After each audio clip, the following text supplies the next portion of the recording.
Salut à tout le monde et bienvenue dans cette nouvelle vidéo où je vous emmène avec moi pour un road trip moto en Sardaigne.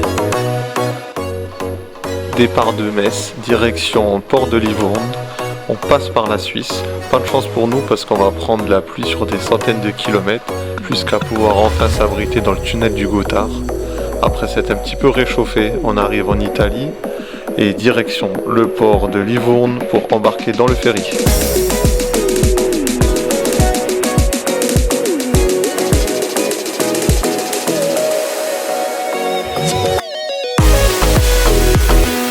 On débarque en Sardaigne, il est 20h30, on va prendre la direction du début de notre itinéraire, on va faire 40 km de route, on va même s'arrêter manger un casse-croûte, et puis on va rattaquer maintenant de nuit sur un chemin off-road.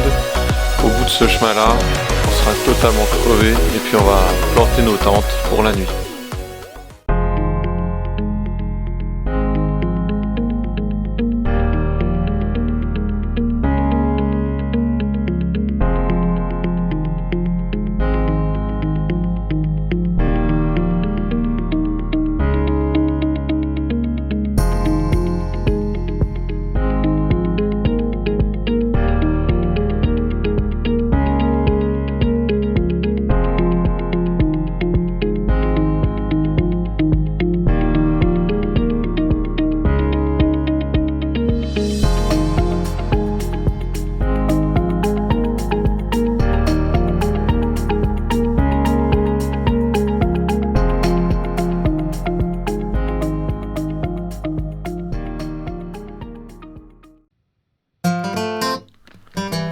On quitte le lago di Liscia en direction de Tempio Posania en enchaînant quelques beaux virages.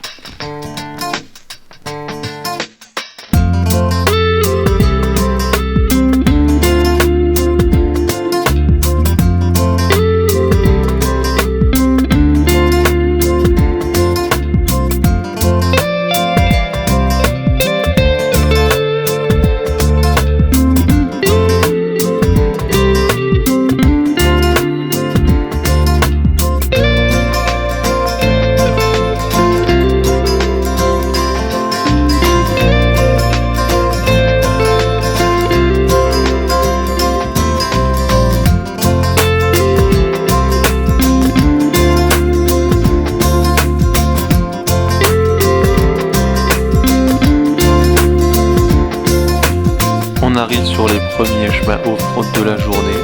Les chemins sont vraiment agréables à rouler, un petit peu sableux, parfois piégeurs, mais très fluides dans l'ensemble.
On récupère la route après une petite demi-heure d'off-road, de quoi un peu se relâcher les bras et de profiter des beaux paysages.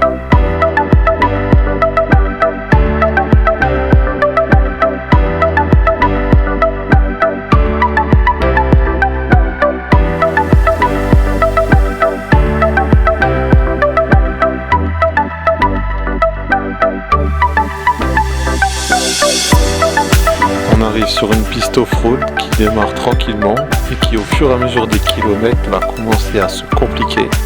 Elle va être très piégeuse, entre parties sableuses, pierres qui roulent et gros cailloux. Maintenant on peut dire qu'on monte d'un cran en termes de difficulté.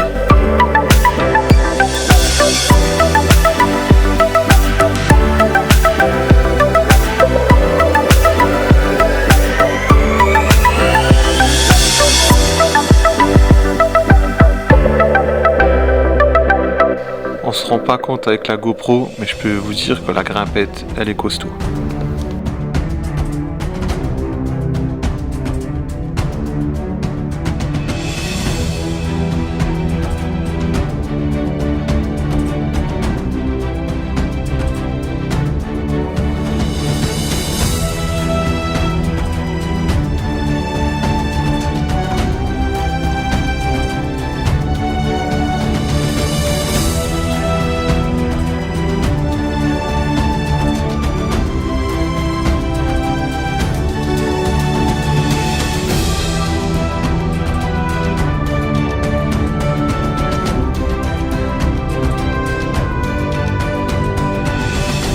On s'engage sur une montée de 4x4 qui a été très peu fréquentée ces derniers temps et qui est vraiment remplie de cailloux qui sont très durs à franchir avec nos trails qui sont très chargés, environ 300 kg avec tout l'équipement de voyage.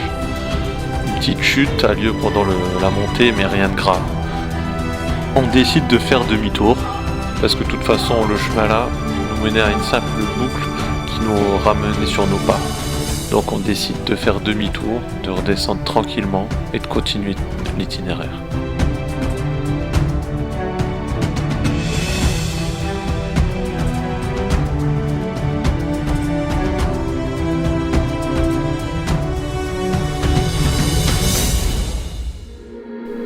On quitte Montélimbre avec une belle route qui va se transformer en chemin off-road magnifique avec une superbe vue. Et on prendra la direction qui va nous mener jusqu'à Lago Coghinas.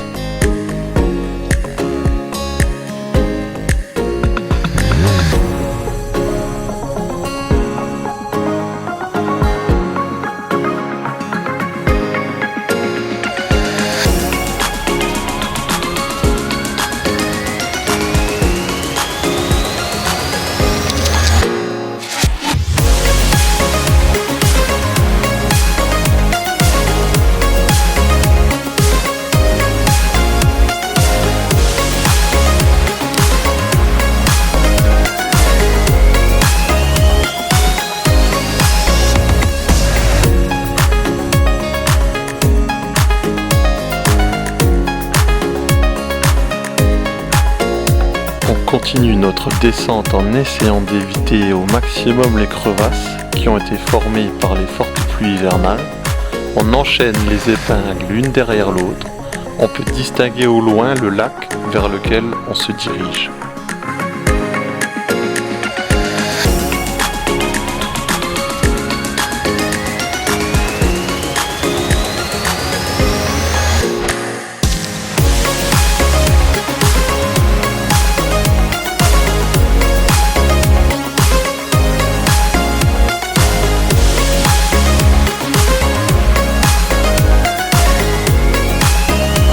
On arrive sur la route du lac et quelques kilomètres plus loin, on va devoir faire demi-tour car le pont qui nous permettait de traverser le lac est en travaux, ce qui nous bloque complètement l'accès à notre chemin.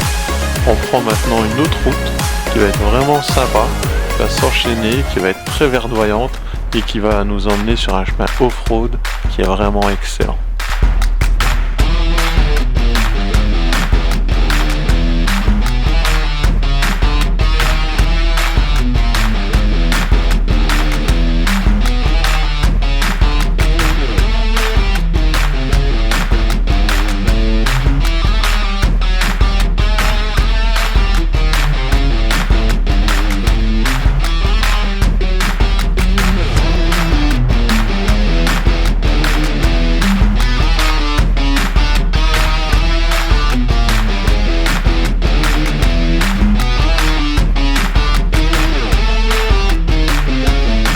Il y a d'énormes crevasses sur notre droite qui sont formées par des mouvements de terrain.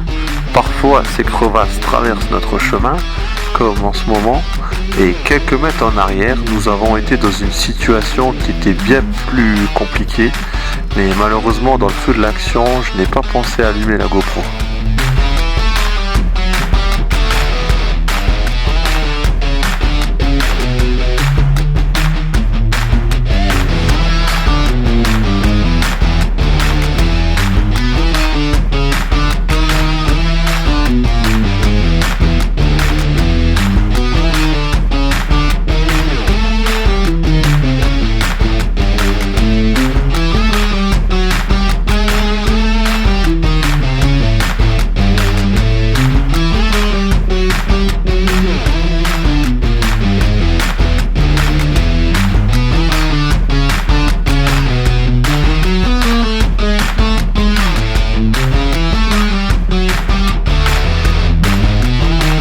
Cette partie de la piste est pas évidente avec nos gros trails. Chaque pierre sur lesquelles nos roues reposent sont susceptibles de nous faire tomber. On va esquiver quelques chutes de justesse et on va continuer à bien s'amuser et surtout bien transpirer.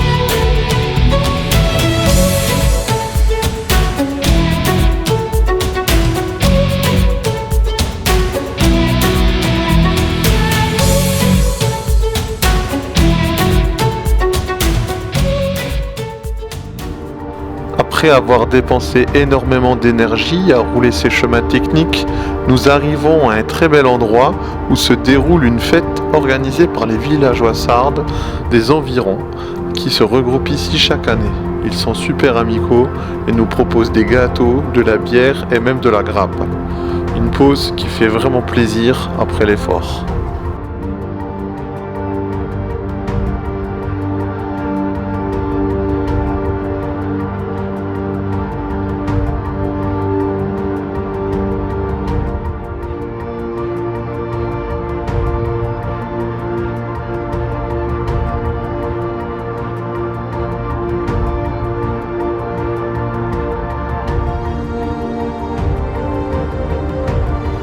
Mon papa, il était en Sardaigne, il a roulé la moto et nous, on était dans la maison de vacances avec ton maman, papi et mamie. On reprend la route après la super pause qu'on a pu passer avec les amis sardes. Nous ont indiqué que la route maintenant serait beaucoup plus facile et qu'on pourrait prendre vraiment du plaisir à la rouler.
Le temps il commence radicalement à changer, le ciel se couvre et le vent se lève. On espère passer à côté de la pluie, mais ça va pas être gagné.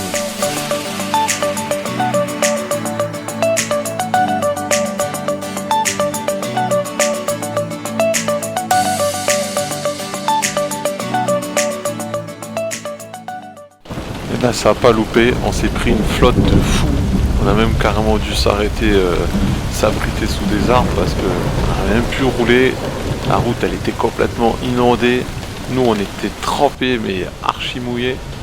On décide d'arrêter le parcours, de chercher un hôtel et de reprendre plus loin l'itinéraire.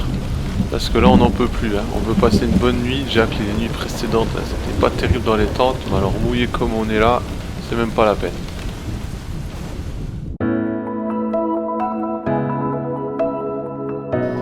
Avec les kilomètres, le temps change, heureusement pour nous. Les vêtements commencent à sécher, mais vraiment doucement. On garde comme objectif manger chaud et dormir au sec.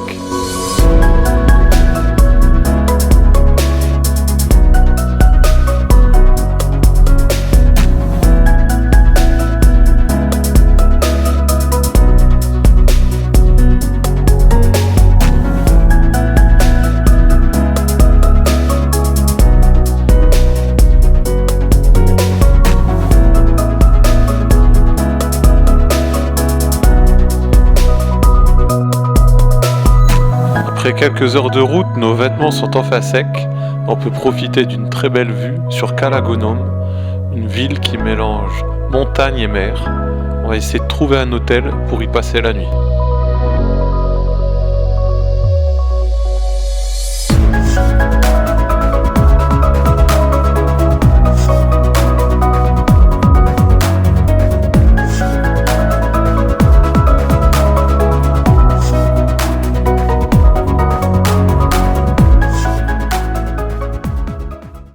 Après une nuit bien reposante à l'hôtel et un super bon petit déjeuner, on est enfin prêt pour affronter notre journée.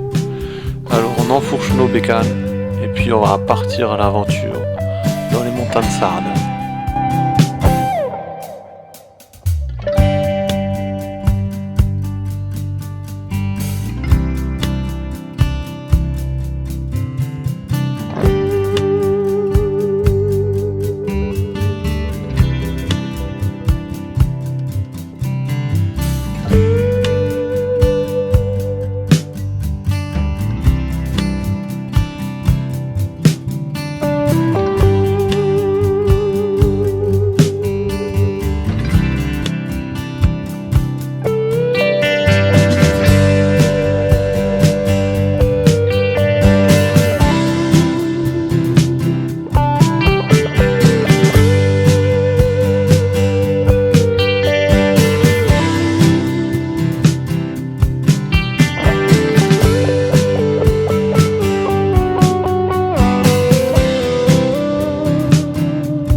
On vient de quitter la route il y a plusieurs minutes pour emprunter un sentier qui descend sur quelques centaines de mètres, offrant une vue panoramique sur les cultures agricoles et les vignes des paysans locaux. Nous sommes vraiment placés dans un endroit particulièrement beau, car nous sommes entourés de montagnes de part et d'autre.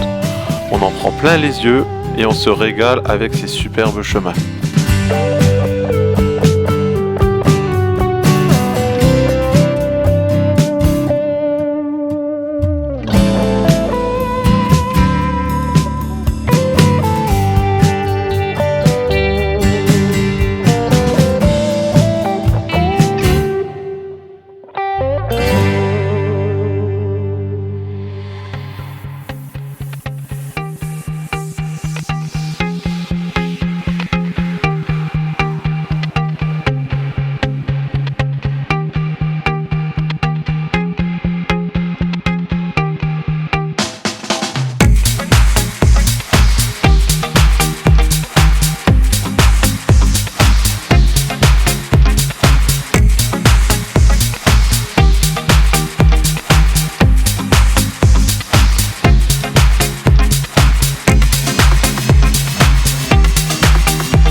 Nous nous éloignons de la civilisation en empruntant des chemins techniques et très difficiles à parcourir.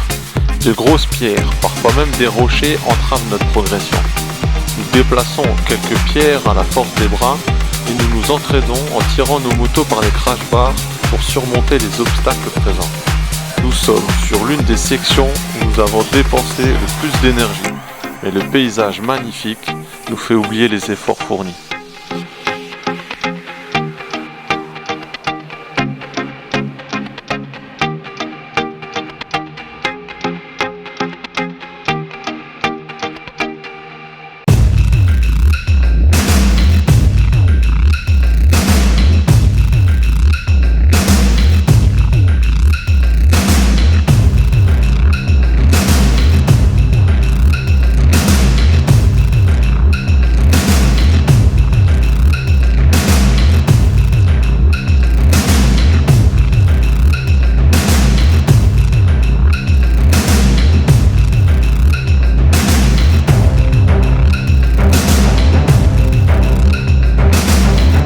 Nous sommes actuellement engagés dans une descente très caillouteuse.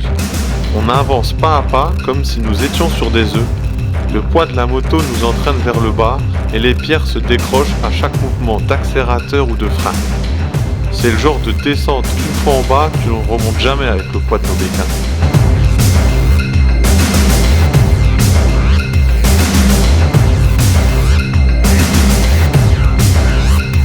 Nous atteignons le lit d'une rivière et il ne nous reste plus qu'une seule option, avancer et nous débrouiller du mieux que nous pouvons pour éviter de rester coincés, car faire demi-tour n'est plus envisageable.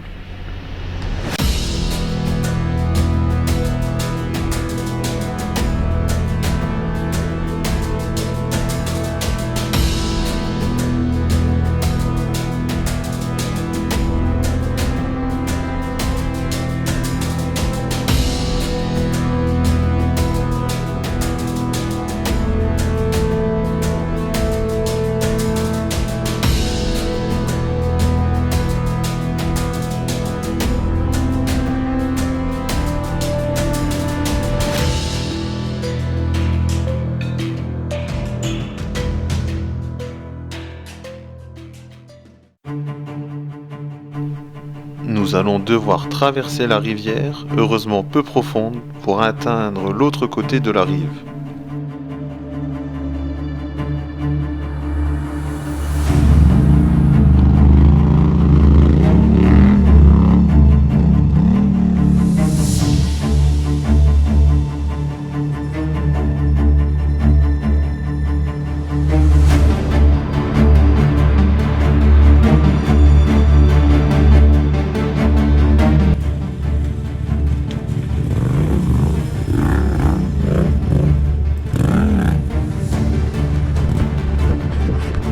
Nous passerons 2 heures bloqués dans une montée de sable mélangée avec des graviers afin de faire passer nos motos et dans l'effort nous oublierons une nouvelle fois d'allumer nos GoPro.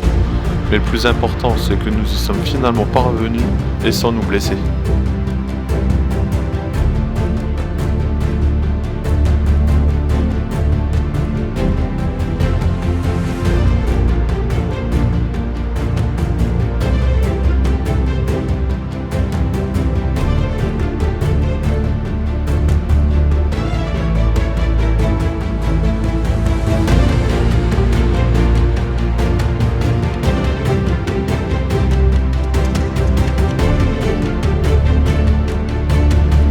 Rejoignons le camp de base Korumpu après de longues heures passées à transpirer sur nos motos. C'est une pause bien méritée où nous allons boire 2 litres d'eau chacun, tant l'effort a puisé nos réserves. Nous reprenons la route quelques minutes plus tard, une fois bien hydratés.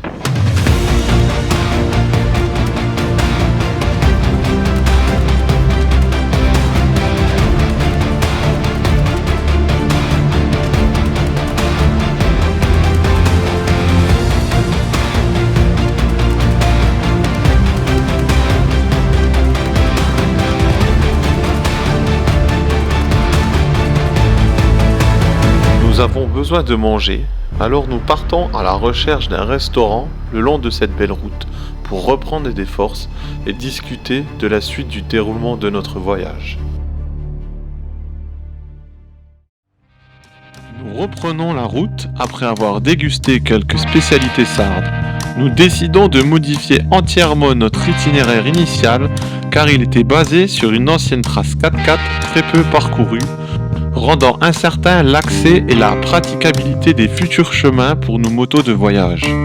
Étant donné le temps limité de notre séjour et notre rythme de progression lente sur les chemins off-road, nous prenons l'initiative de rejoindre le sud de l'île par la route, espérant y trouver des chemins plus praticables et gagner quelques jours sur notre itinéraire.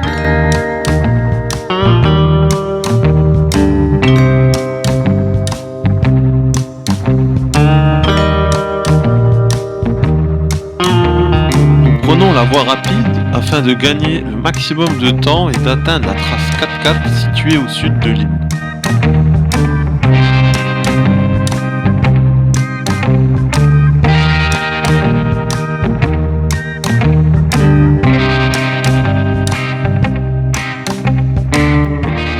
Les chemins sont très agréables à rouler et nous progressons rapidement sur notre itinéraire.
Nous nous retrouvons face à une montée qui, d'après notre GPS, semble nous mener nulle part. Nous tentons de contourner le problème pour reprendre le chemin plus loin, mais cette fois-ci, le sentier indiqué sur le GPS n'existe plus. Nous décidons donc de modifier nos plans en abandonnant complètement cet itinéraire 4x4 pour nous orienter vers les tracés TET les plus proches.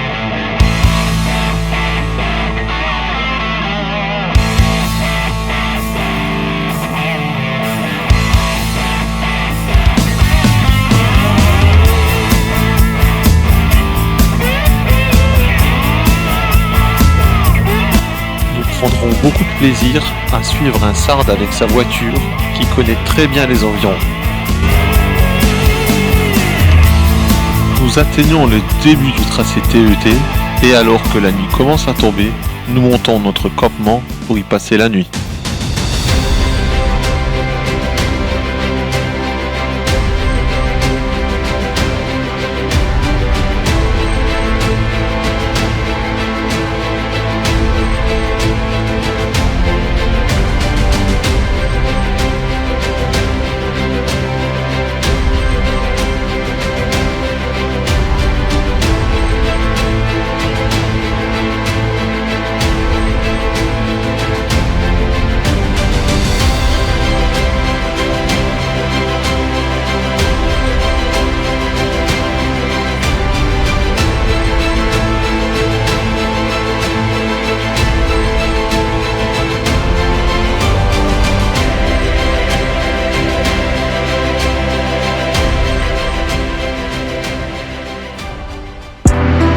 Nous remballons nos affaires et le campement et nous reprenons la route de bon matin en direction d'un bon café chaud, car la veille sur les chemins, nous avons perdu tous les deux nos tasses.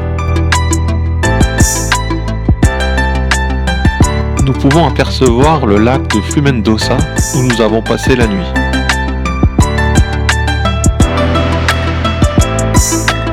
Nous faisons une pause pour boire un café et remplir nos camelbags dans le joli village de Villanova Tullo. C'est un endroit magnifique, avec des peintures incroyables sur les murs des maisons.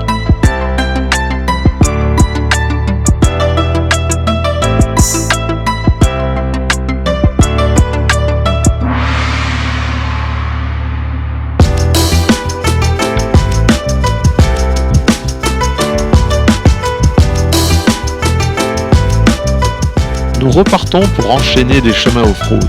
La piste n'est pas très difficile, mais elle peut être piégeuse.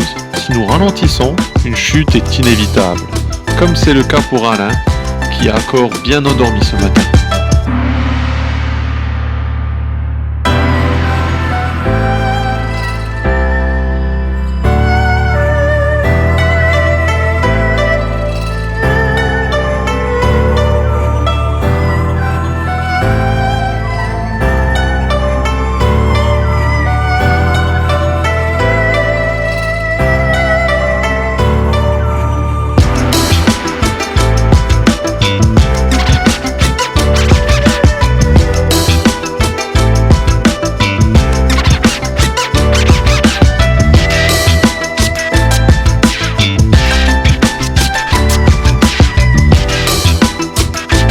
On apprécie les nouveaux chemins, beaucoup plus roulants que ce qu'on a pu faire jusqu'à maintenant.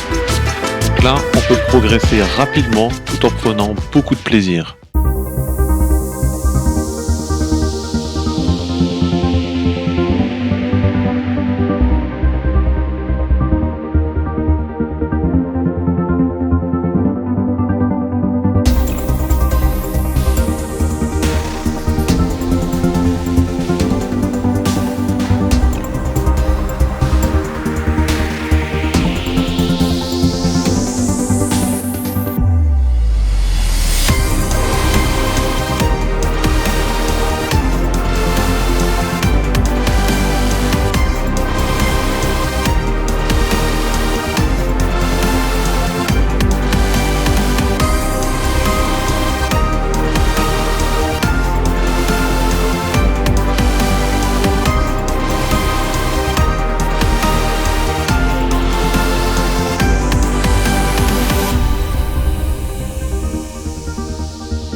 Nous arrivons à un endroit qui se nomme Isbrekas, dans la forêt de Korongia, sur le territoire Gadoni. C'est un endroit où le vent et l'eau ont aimé creuser la roche de calcaire pour concevoir des brèches et des formations rocheuses très particulières.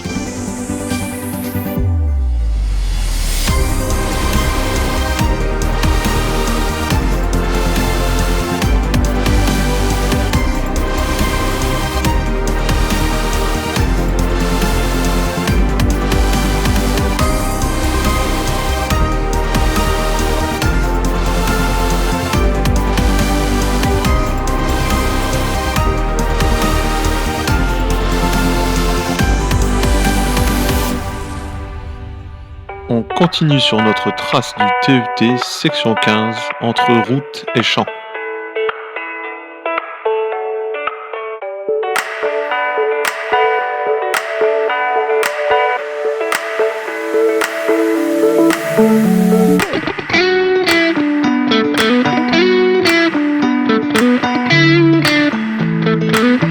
On arrive dans une zone de terre mélangée avec du sable de couleur rougeâtre, où là on peut vraiment s'amuser, comparé au champ que l'on a traversé pendant quelques heures.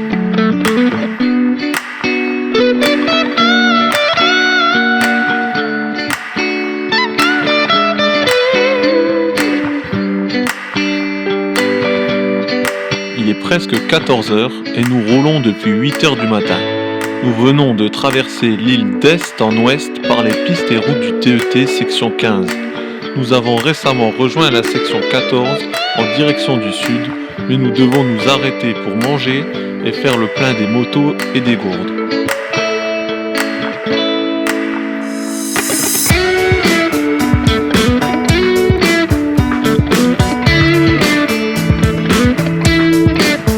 Après avoir bien mangé, peut-être un peu trop à mon goût, nous commençons à somnoler sur nos motos. Nous décidons de faire une pause pour essayer de nous réveiller et d'éviter tout danger. Nous choisissons même de rejoindre l'île de Santo Tioco, située au sud-ouest, et de faire le tour en moto. Parce que sinon on devait remonter vers le nord et ça signifiait la fin de notre voyage. Alors on décide de prolonger en prenant plein les yeux sur les beaux paysages qu'on va rencontrer.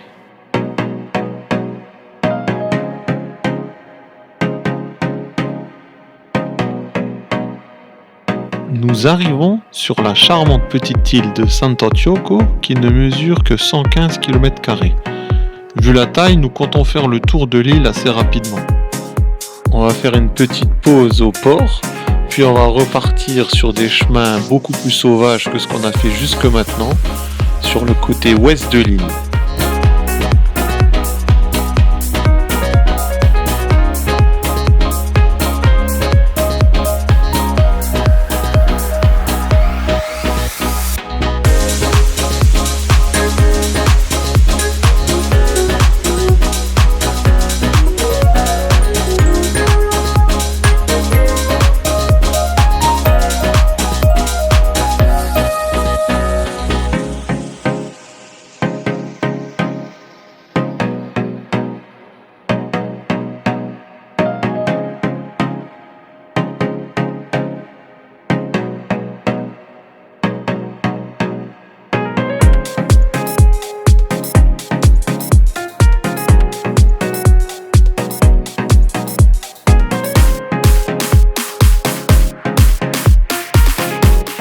Continue sur les chemins en direction de Capo Sperone.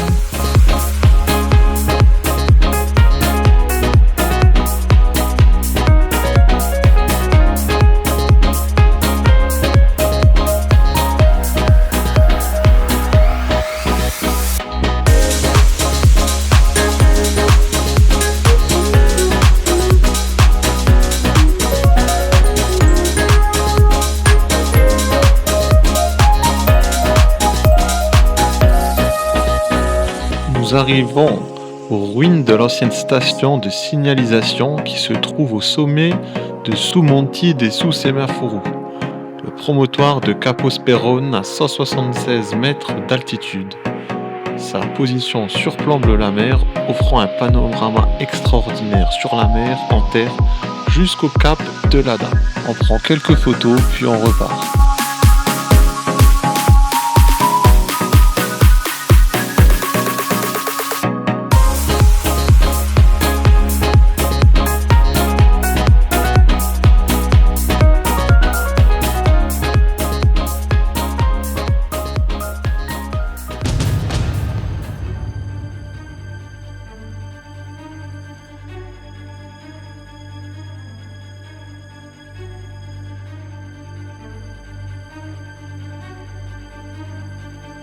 Nous sommes à nouveau engagés sur une piste de 4x4. Faire demi-tour est impossible à cause de la pente, des cailloux et du dévers. Nous avançons lentement mais prudemment, car même si cela ne se voit pas à la caméra, la pente est très raide. Nous circulons sur une croûte rocheuse où certaines pierres dépassent de la roche et d'autres se dérobent sous nos roues.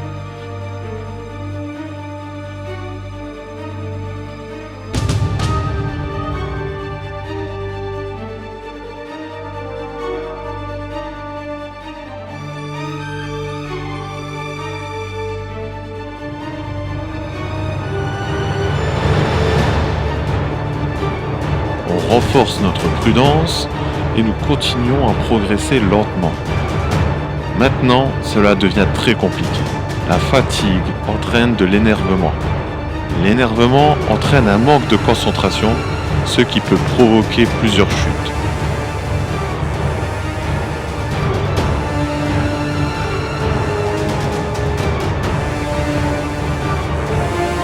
La chaleur actuelle ne nous aide pas et nos camelbags sont vides. Nous sommes assoiffés. L'heure avance et le moment du repas est bien dépassé. De plus, nous n'avons plus d'essence. La réserve est allumée. Nous ne filmerons pas la fin de cette journée car nous sommes trop fatigués et pas assez lucides pour y penser. Nous terminerons le tour de l'île de Sant'Antioco à la tombée de la nuit et chercherons un endroit où passer la nuit. Et cet endroit où nous passerons la nuit est assez atypique. Nous sommes le matin, il est 9h et vous allez maintenant voir l'endroit insolite où nous avons passé la nuit.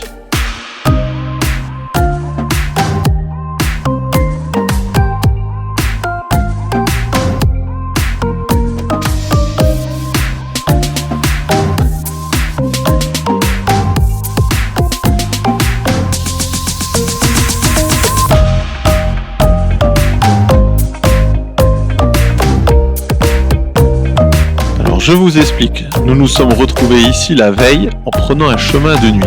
Nous étions complètement épuisés par notre journée et l'endroit était bien dégagé pour poser nos tentes. Nous étions sur un terrain de motocross et vu l'heure et le calme qui régnait, nous avons passé la nuit. Ce matin, en nous levant, nous avons découvert un serpent et grâce à lui, nous avons remballé le campement à une vitesse incroyable.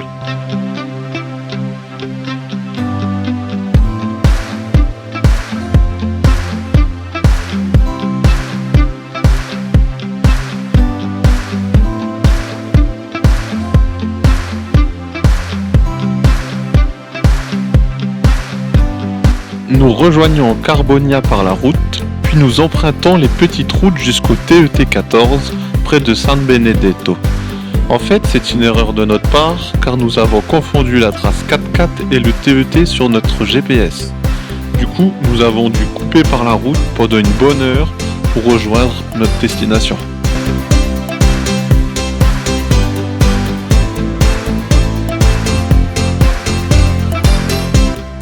Et visiblement, nous ne sommes pas les seuls à emprunter le TET.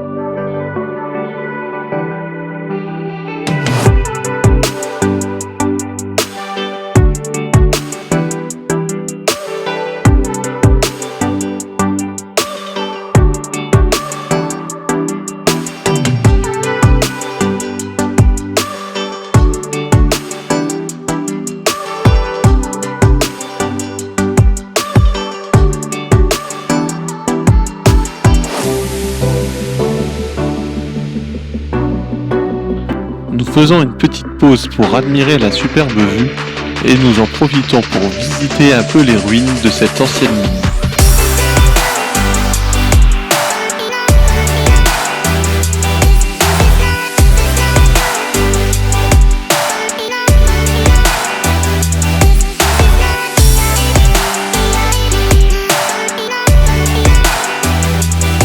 On continue notre route sur plusieurs kilomètres de descente.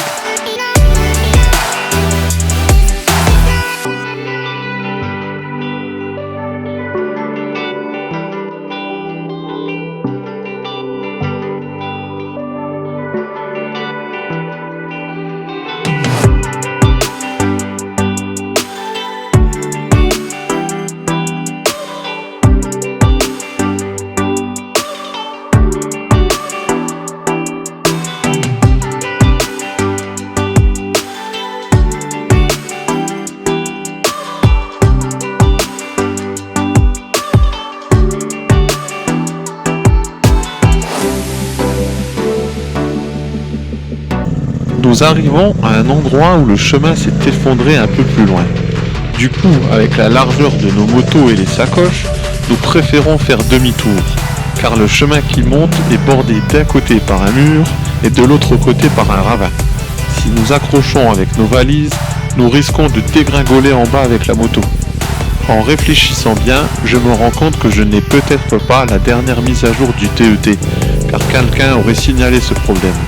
Je vérifie, et puis heureusement pour nous, une nouvelle version du tracé est sortie.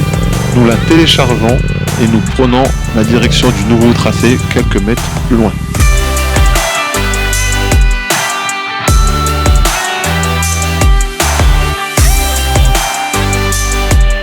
Petite pause dans la ville de Flumini Maggiore pour manger une bonne pizza et boire une bonne bière. On reprend la route sur le beau tracé du TET qui nous fait passer par des beaux endroits avec de jolies petites grimpettes et vraiment un pur moment de plaisir de rouler ici.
peut distinguer au loin les dunes de Piscinas. C'est vers cette direction que nous nous dirigeons.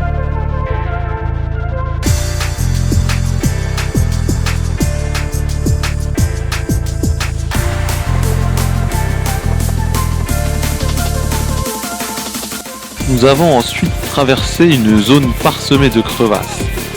Suivant de trop près mon collègue, je n'ai pas remarqué qu'il prenait une mauvaise trajectoire.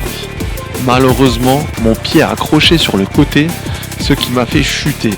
Mon pied s'est retrouvé coincé entre la roche et la moto, tourné à quasiment 180 degrés. Croyez-moi, j'ai bien ressenti la douleur. J'ai rapidement appelé mon ami pour qu'il vienne m'aider, car il m'était impossible de bouger. Heureusement, mes bottes de moto m'ont bien protégé. Bien que le cale-pied ait été enfoncé dans ma cheville, il n'a pas réussi à traverser, ce qui est un soulagement. En fin de compte, je me sors avec une hyper-extension du genou et de la cheville, mais ça va. J'ai vraiment cru à un moment que c'était la fin de notre voyage.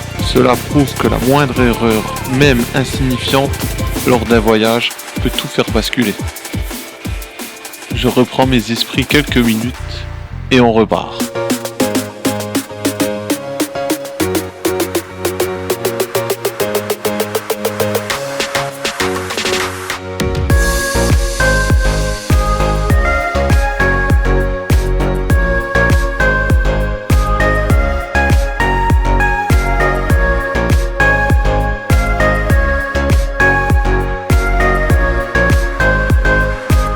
Parcourant notre route, nous tombons sur une ancienne laverie datant des années 1900, qui servait autrefois à séparer les minéraux extraits des mines. Ce site fascinant a été complètement abandonné et démantelé dans les années 70. Nous reprenons ensuite la route, empruntant un chemin sablonneux en direction des dunes de Piscinas.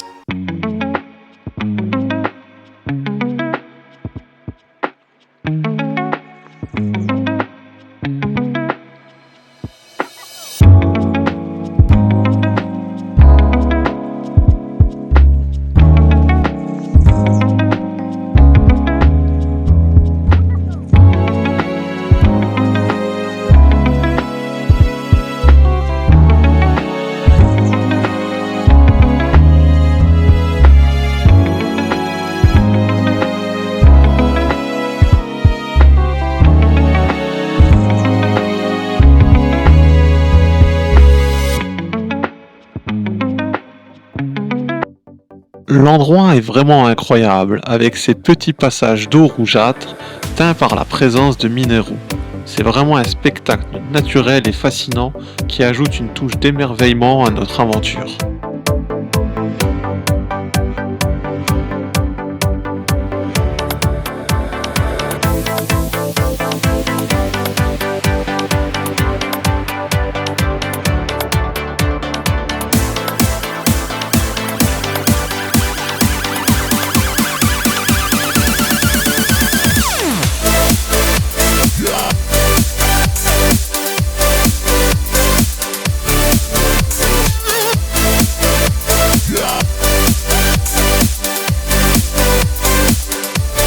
Nous terminons notre journée sans trouver d'hôtel de disponible, car tout était complet à cette période de l'année, donc nous nous rabattons sur un centro agriturismo qui est proche de nous, qui se nomme L'Aquila.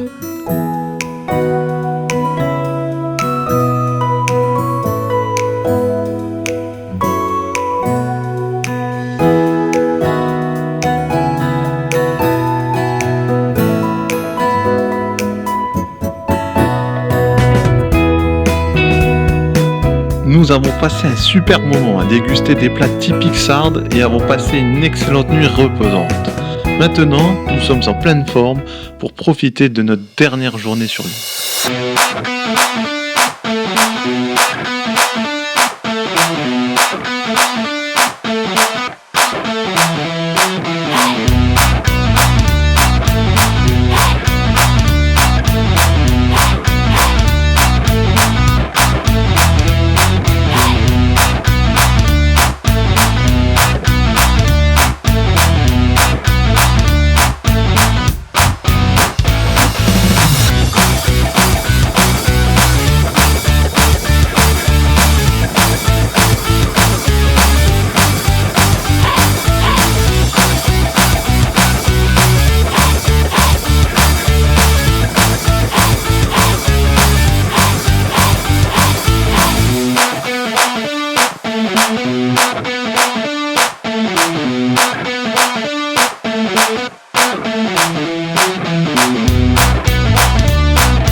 Le passage de ce portail s'annonce délicat pour Alain.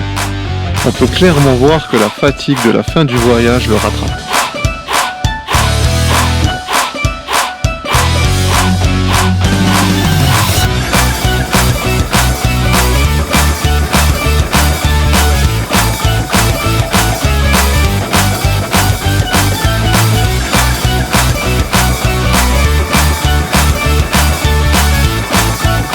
En cours de route, nous sommes tristement passés devant une usine qui a récemment été ravagée par un incendie.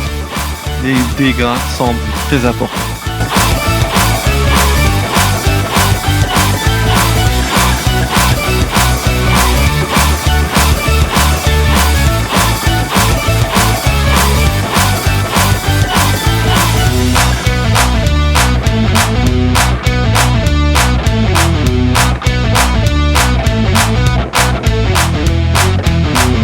Nous prenons la direction de Boza pour des retrouvailles avec la famille. C'est l'occasion de passer un moment ensemble avant de faire route vers le golfe di Aranci. De là, nous allons récupérer le ferry qui nous ramènera en France et qui clôturera donc notre voyage en Sardaigne.